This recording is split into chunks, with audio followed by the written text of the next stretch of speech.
అబ్బో ఇక్కడ కేజీ చీరలు కొంటే అర కేజీ చీరలు ఫ్రీ అంట. మంగయ్య షాపింగ్ మాల్ కేజీల్లో సేల్ టన్నుల్లో ఆనందం. డీలిమిటేషన్ బిల్లు ఆమోదమే లక్ష్యంగా కేంద్రం అడుగులు వేస్తోంది. బిల్లు కోసం ప్రత్యేక పార్లమెంటు సమావేశాలు నిర్వహించనుంది.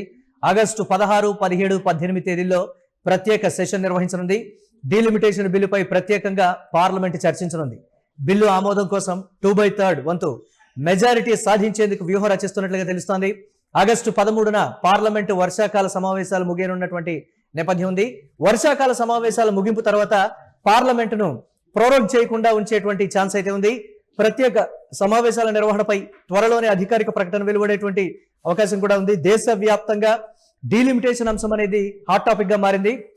ఈ నేపథ్యంలో గతంలో డీలిమిటేషన్ బిల్లుకు సంబంధించి కేంద్రం వెనక్కు తగ్గింది. ప్రస్తుత రాజకీయ పరిణామాలు కావచ్చు, ప్రతిపక్షాలు బలపడినటువంటి విధానానికి సంబంధించి కావచ్చు, దేశవ్యాప్తంగా చోటు చేసుకుంటున్నటువంటి రాజకీయ పరిణామాలు, అలాగే రాజకీయ పార్టీలు వ్యవహరిస్తున్నటువంటి విధానం, ఏ పార్టీలు మనకి ఈ అంశంలో మద్దతు ఇస్తాయి, గట్టిగా స్టాండ్ తీసుకుంటాయి అనే దానికి సంబంధించి ఒకంత పునరాలోచనలో పడింది అనేటువంటి మాట వినపడింది. కానీ డీలిమిటేషన్ అంశానికి సంబంధించి ఏ విధంగానైనా సరే ఆమోదం పొందించే విధంగా రాజకీయ వ్యూహాలను అయితే పావులుగా కలుపుతున్నటువంటి పరిస్థితి ఉంది. భారతీయ జనతా పార్టీ ప్రస్తుతం దేశవ్యాప్తంగా ఇండియా కూటమి బలపడటం కావచ్చు, ఆ కూటమిలో ఉన్నటువంటి పార్టీలన్నీ కూడా ఏకతాటిపైకి రావడం, డీలిమిటేషన్ బిల్లును వ్యతిరేకించడం, పర్టికులర్ గా దక్షిణాది నుంచి వస్తున్నటువంటి వ్యతిరేకత, అలాగే మద్దతు ఇచ్చేటువంటి అభ్యర్థులకు సంబంధించి ఏ స్థాయిలో మెంబర్స్ మద్దతు ఇస్తారు, దానికి సంబంధించినటువంటి రాజకీయ పరమైన అంశాలేంటి, అలాగే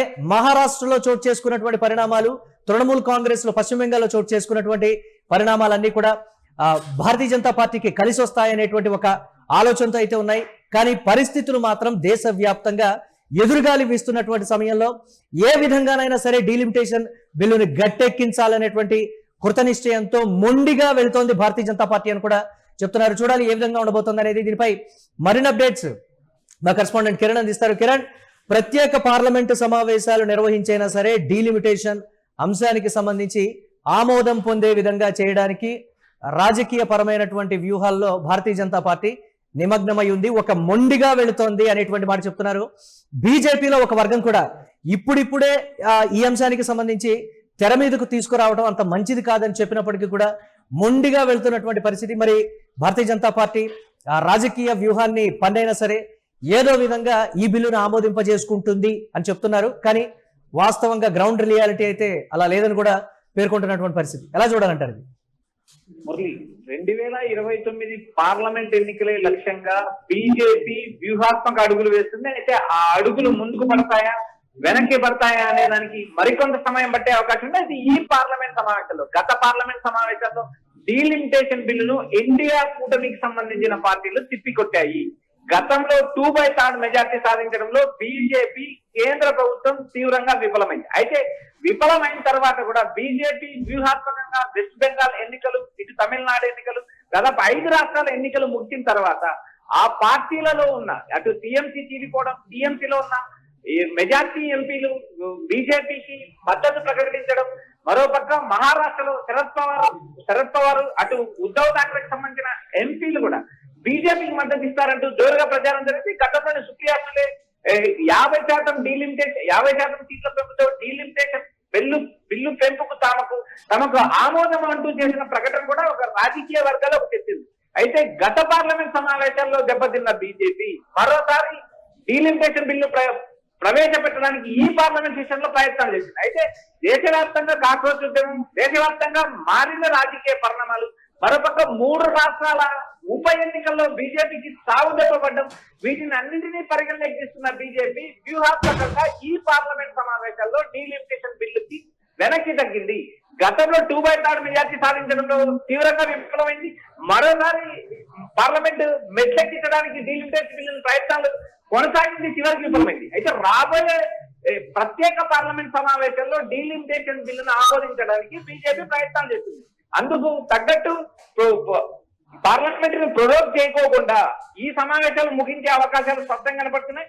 ఆగస్టు 16, 17, 18 ఈ 3 తేదీల్లో ప్రత్యేక సెషన్ నిర్వహిస్తారంటూ జోరుగా ప్రచారం జరుగుతుంది. అయితే ఈ వ్యవహారాన్ని కేంద్ర పార్లమెంట్ కానీ, కేంద్ర బీజేపీ కానీ ఎక్కడ కూడా ప్రకటించలేదు. ఇది కేవలం మీడియా, మనకున్న సమాచారం ప్రకారం మీడియాలో మాత్రమే ప్రచారం అవుతుంది తప్పితే ఎక్కడ కూడా లోక్సభ కానీ రాజ్యసభ కానీ ఎక్కడ కూడా అందుకు సంబంధించిన అంశాన్ని వెల్లడి చేయలేదు. ఎందుకంటే మరికొంత సమయం ఉంది కాబట్టి, ఆగస్టు 13వ తేదీ వరకు సమయం ఉంది కాబట్టి, ఆ సమయం తర్వాత ప్రొరోగ్ సమయంలో లోక్సభ స్పీకర్ రాజ్యసభ అధ్యక్షుడు ప్రొరోగ్ చేస్తారా, ప్రొరోగ్ చేయకోకుండా పెడతారా అనే అంశం చర్చకు వస్తుంది. అప్పుడు క్లారిటీ వచ్చే అవకాశం లేదు. ఆగస్టు 16, 17, 18 సెషన్స్ పెడతారా, లేక ఏదైతే మన శీతాకాల సమావేశాల వరకు వేచి చూస్తారని చూడాలి. అయితే ఇప్పటికి జరుగుతున్న రాజకీయ పరిణామం, ప్రస్తుతం దేశంలో బీజేపీకి వ్యతిరేకంగా జరుగుతున్న పవనాలు, మరోపక్క జన్జీ ఉద్యమం, దేశవ్యాప్తంగా కాంగ్రెస్ పార్టీ కూడా ప్రజా సమస్యల పైన, విద్యార్థుల సమస్యల పైన ప్రశ్నిస్తూనే ఉంటాం. తాము రాజకీయ పార్టీగా ఉండము, రాజకీయ పార్టీగా అవతరించము, కానీ ప్రజల సమస్యలని, విద్యార్థుల సమస్యలను అడ్రస్ చేస్తామంటూ క్లారిటీ ఇచ్చారు. అయితే బీజేపీ 2/3 మెజార్టీ సాధించడానికి అటు తమిళనాడులో ఉన్న డిఎంకే అత్యంత కీలక పాత్ర పోషించే అవకాశం లేదు. డిఎంకే తమ ప్రాంత ప్రయోజనాలు, తమ రాష్ట్ర ప్రయోజనాలు కాకోకుండా బీజేపీకి ఏకపక్షంగా మద్దతు ఇచ్చే అవకాశాలు దాదాపు లేవంటూ మనకు తమిళనాడు నుంచి సమాచారం వినిపిస్తుంది. మురళి, ఎస్, దక్షిణాది నుంచి వస్తున్నటువంటి వ్యతిరేకత కావచ్చు, అంతో కొంత కాంగ్రెస్ పార్టీ మీద డిఎంకేకి ఒకంత కోపం ఉంది, వెన్నుపోటు పొడిచారనేటువంటి ఒక అభిప్రాయం ఉంది. కాబట్టి ఒకంత పార్టీ నేతలతో కలిసి డిఎంకే నుంచి సపోర్ట్ అయితే కోరుతున్నటువంటి పరిస్థితి ఉంది. మరి డిఎంకే మీదే ఒకంత ఆశలు పెట్టుకుంది అనేటువంటి మాట. ఎలాగో తృణమూల్ కాంగ్రెస్ నుంచి చీలిపోయినటువంటి ఎంపీలు కావచ్చు, లేకపోతే ఇటు మహారాష్ట్ర నుంచి అందినటువంటి అభ్యర్థుల విషయంలో కావచ్చు, మిగతా ఎంపీల విషయంలో కావచ్చు, వారందరినీ కలుపుకొని, అలాగే డిఎంకే నుంచి కూడా కొంతమేర సపోర్ట్ వస్తే మాత్రం డెఫినెట్ గా గట్టెక్కించవచ్చు అనేటువంటి మాట. దగ్గర అవడానికి ఇప్పటికే కొన్ని ప్రయత్నాలు చేస్తోంది. దక్షిణాది నుంచి వ్యతిరేకత ఉన్నప్పటికీ మళ్ళీ దక్షిణాది నుంచే ఎంతో కొంత హోప్ ఉన్నటువంటి పరిస్థితి ఉంది కదా భారతీయ జనతా పార్టీకి, దేశవ్యాప్తంగా ఎదురుగాలి వీస్తున్నటువంటి ప్రస్తుత పరిస్థితిలో. ఆ కోణానికి సంబంధించి కూడా కొట్టిపారేయలేం అనేటువంటి మాట చెప్తున్నారు. భారతీయ జనతా పార్టీ తలుచుకుంటే ఏదైనా చెయ్యగలదు అనేటువంటి ఒక మాట కూడా చెప్తున్నారు కదా. అంటే గతంలో బిల్లుల ఆమోదానికి సంబంధించి కూడా కొన్ని పొలిటికల్ స్టెప్స్ తీసుకుంది, ఏ విధంగా తీసుకున్నారు? సో ఏంటి ఈ అంశాలు చూడొచ్చు అంటారు అలాగా? మురళి, దేశవ్యాప్తంగా బీజేపీ మోడీ అమిత్ షా త్రయానికి ఎదురు లేదు అంటూ గత కొంతకాలంగా ప్రచారం జరిగింది. అయితే 2024 పార్లమెంట్ ఎన్నికల తర్వాత దేశవ్యాప్తంగా చాలా మార్పులు వచ్చాయి.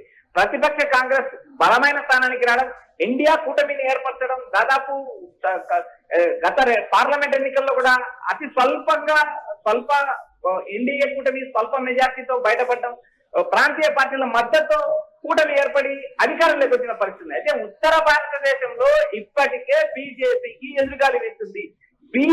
బీహార్ అనేది దేశంలోనే అత్యంత వెనుకబడిన రాష్ట్రం, దేశంలోనే అక్షరాస్యతలు కూడా అత్యంత వెనుకబడిన రాష్ట్రం. అలాంటి బీహార్ లోనే కాక్రోచ్ ఉద్యమం, జన్జీ ఉద్యమం ఎఫెక్ట్ తీవ్రంగా ప్రభావం చూపింది. అందుకు బెస్ట్ ఎగ్జాంపుల్ బంకీపూర్ ఉప ఎన్నికల్లో ప్రశాంత్ కిషోర్ గెలవడం. ఎందుకంటే దేశవ్యాప్తంగా మారుతున్న రాజకీయ పరిణామానికి ఇది ఒక చిహ్నం. అయితే ఇక్కడ ఉత్తర భారతదేశానికి, దక్షిణ భారతదేశానికి డీలిమిటేషన్ బిల్ అనేది ఆమోదం పొందకపోతే ఇప్పుడున్న రాజకీయ పరిస్థితులు వచ్చే ఎన్నికల నాటికి ఒకంత ఇబ్బందికరంగా మారతాయి. కాబట్టి డీలిమిటేషన్ అంశం అనేది అయితే డెఫినెట్ గా మళ్ళీ టర్మ్ లో ప్రభుత్వాన్ని ఏర్పాటు చేయొచ్చు. ఒకవేళ ఈ అంశాన్ని కానీ ఇప్పుడు పక్కన పెడితే, ఎలాగో దేశవ్యాప్తంగా వ్యతిరేకత ఉంది కాబట్టి వచ్చే ఎన్నికల నాటికి ప్రభుత్వాన్ని ఏర్పాటు చేయడం కష్టం అనేటువంటి రీతిలోనే ఒక స్టెప్ తీసుకోబోతోంది బీజేపీ అనేటువంటి మాట. దాన్ని ఎలా చూడొచ్చు అంటారు మనం? ఇక్కడ 2 అంశాలు, ఉత్తర భారతదేశ పరిస్థితులు, దక్షిణ భారతదేశ పరిస్థితులు. ఉత్తర భారతదేశంలో ఒకప్పుడు బీజేపీకి కంచుకోటలు, బీజేపీ పాలిత ప్రాంతం, బీజేపీ ఆ రాష్ట్రాలతోనే పాలితంగా అధికారంలో ఉంది, పాలిత ప్రాంతాలుగా ఉంది. అలాంటి బీజేపీకి పట్టున్న రాష్ట్రం మధ్యప్రదేశ్ లో బీజేపీ 1 సైడ్ మెజార్టీతో గెలిచింది, గుజరాత్ లో 1 సైడ్ మెజార్టీతో గెలిచింది. ఇటు బీహార్ లో నితీష్ కుమార్ అండతో ఏకంగా తీర్చి చేసే పరిస్థితి. 3 రాష్ట్రాల్లో ఎన్డీఏ కూటమి ప్రభుత్వాలు ఉన్నాయి. అయితే 3 రాష్ట్రాల్లో జరిగిన ఎన్నికల్లో, గుజరాత్ లో గత ఉప ఎన్నికలకు ముందు జరిగిన ఎన్నికల్లో అదే స్థానం నుంచి, మంగళపూర్ స్థానం నుంచి బీజేపీ 1,00,000 మెజార్టీతో గెలిచింది. అయితే అసెంబ్లీ ఉప ఎన్నికల్లో కేవలం బీజేపీ ప్రతి 30,000 మెజార్టీతోనే గెలిచారు. ఇటు బంకీపూర్ లో దశాబ్ద కాలం బీజేపీ అధికారంలో ఉంది. దాదాపు మొన్న జరిగిన రేఖా గుప్తా ఏదైతే ఆర్జేడీ అభ్యర్థిపై 50,000 మెజార్టీతో నితిన్ నబీ గెలిచారు. నితిన్ నబీ రాజీనామా చేసిన 5 నెలల కాలంలోనే బీజేపీ అక్కడ ఓడిపోయింది. మరోపక్క మధ్యప్రదేశ్ లో సిట్టింగ్ స్థానం, కాంగ్రెస్ సిట్టింగ్ స్థానం, అదే స్థానంలో బీజేపీ గెలవడానికి ప్రయత్నం చేసి ఓడిపోయిన పరిస్థితి. ఇది ఉత్తర భారతదేశ రాజకీయ చరిత్ర. దక్షిణ భారతదేశానికి వచ్చినప్పుడు తమిళనాడు అత్యంత కీలకమైన రాష్ట్రం. తమిళనాడులో కాంగ్రెస్ పైన డిఎంకేకి కొంత అసహనం ఉండొచ్చు, డిఎంకే పైన కాంగ్రెస్ పైన డిఎంకే అసంతృప్తి ఉండొచ్చు. ఎందుకంటే తమను మోసం చేశారు, తమను వెన్నుపోటు వచ్చారు అనేంత వరకు మాత్రమే స్టాలిన్ ఒక లైన్ తీసుకున్న పరిస్థితి. అయితే ఆ ప్రాంత ప్రయోజనాలు, తమిళనాడు ప్రాంత ప్రయోజనాలే ప్రథమ ఉద్దేశం. వాటికే తమిళనాడు ప్రాధాన్యత ఇస్తుంది. దేశవ్యాప్తంగా ఏదైతే దక్షిణ భారతదేశం పైన ఉత్తర భారతదేశ ప్రజలు ఎదురు చూడలేదు, దేశవ్యాప్తంగా మొత్తం చూపు తమిళనాడు పైన. ఎందుకంటే స్టాలిన్ తీసుకోబోయే నిర్ణయమే డీలిమిటేషన్ బిల్లు మద్దతు పొందుతుందా, మద్దతు పొందదా, ఈ రెండింటి మీదనే చర్చ జరుగుతుంది. ఎందుకంటే స్టాలిన్ తమ ప్రాంత ప్రయోజనాలు, కాంగ్రెస్ పార్టీ మీద వ్యతిరేకత ఉండొచ్చు, అంతవరకే చూడాలి. కానీ తమ ప్రాంత ప్రయోజనాలను వారు పరంగా పెట్టడం తమిళనాడు చరిత్రలో లేదు.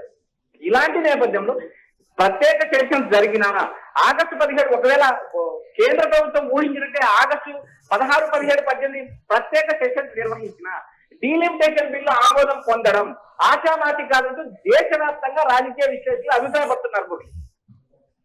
Yes right, thanks for updates Kiran. మొత్తం మీద డీలిమిటేషన్ అంశం మీద కేంద్రం వెనక్కు తగ్గడం లేదు, ముందుకే వెళుతోంది, ముందుగా వెళుతోంది అనేటువంటి మాట చెప్తున్నారు. అయితే ఈ బిల్లు ఆమోదమే లక్ష్యంగా కేంద్రం వేస్తున్నటువంటి అడుగులు కూడా కీలకంగా మారినటువంటి పరిస్థితి. అయితే ఈ బిల్లు కోసం ప్రత్యేక పార్లమెంటు సమావేశాలు నిర్వహించబోతోంది. ఆగస్టు 16, 17, 18 తేదీల్లో ఒక ప్రత్యేక సెషన్ నిర్వహించి డీలిమిటేషన్ బిల్లు మీద ప్రత్యేకంగా పార్లమెంటు చర్చించేటువంటి అవకాశం ఉంది. బిల్లు ఆమోదం కోసం అయితే 2/3 మెజారిటీ సాధించేందుకు భారతీయ జనతా పార్టీ వ్యూహాన్ని రచించింది. ఆగస్టు 13న పార్లమెంటు వర్షాకాల సమావేశాలు ముగిసే అవకాశం ఉంది. వర్షాకాల సమావేశాలు ముగింపు తర్వాత పార్లమెంట్ను ప్రొరోగ్ చేయకుండా ఉంచేటువంటి ఛాన్స్ కూడా ఉంది. ప్రత్యేక సమావేశాల నిర్వహణపై త్వరలోనే అధికారిక ప్రకటన అయితే వెలువడనుంది. దేశవ్యాప్తంగా డీలిమిటేషన్ అంశం హాట్ టాపిక్ గా మారినటువంటి పరిస్థితి. చూడాలి ఏ విధంగా ఆమోదం పొందుతుంది అనేది.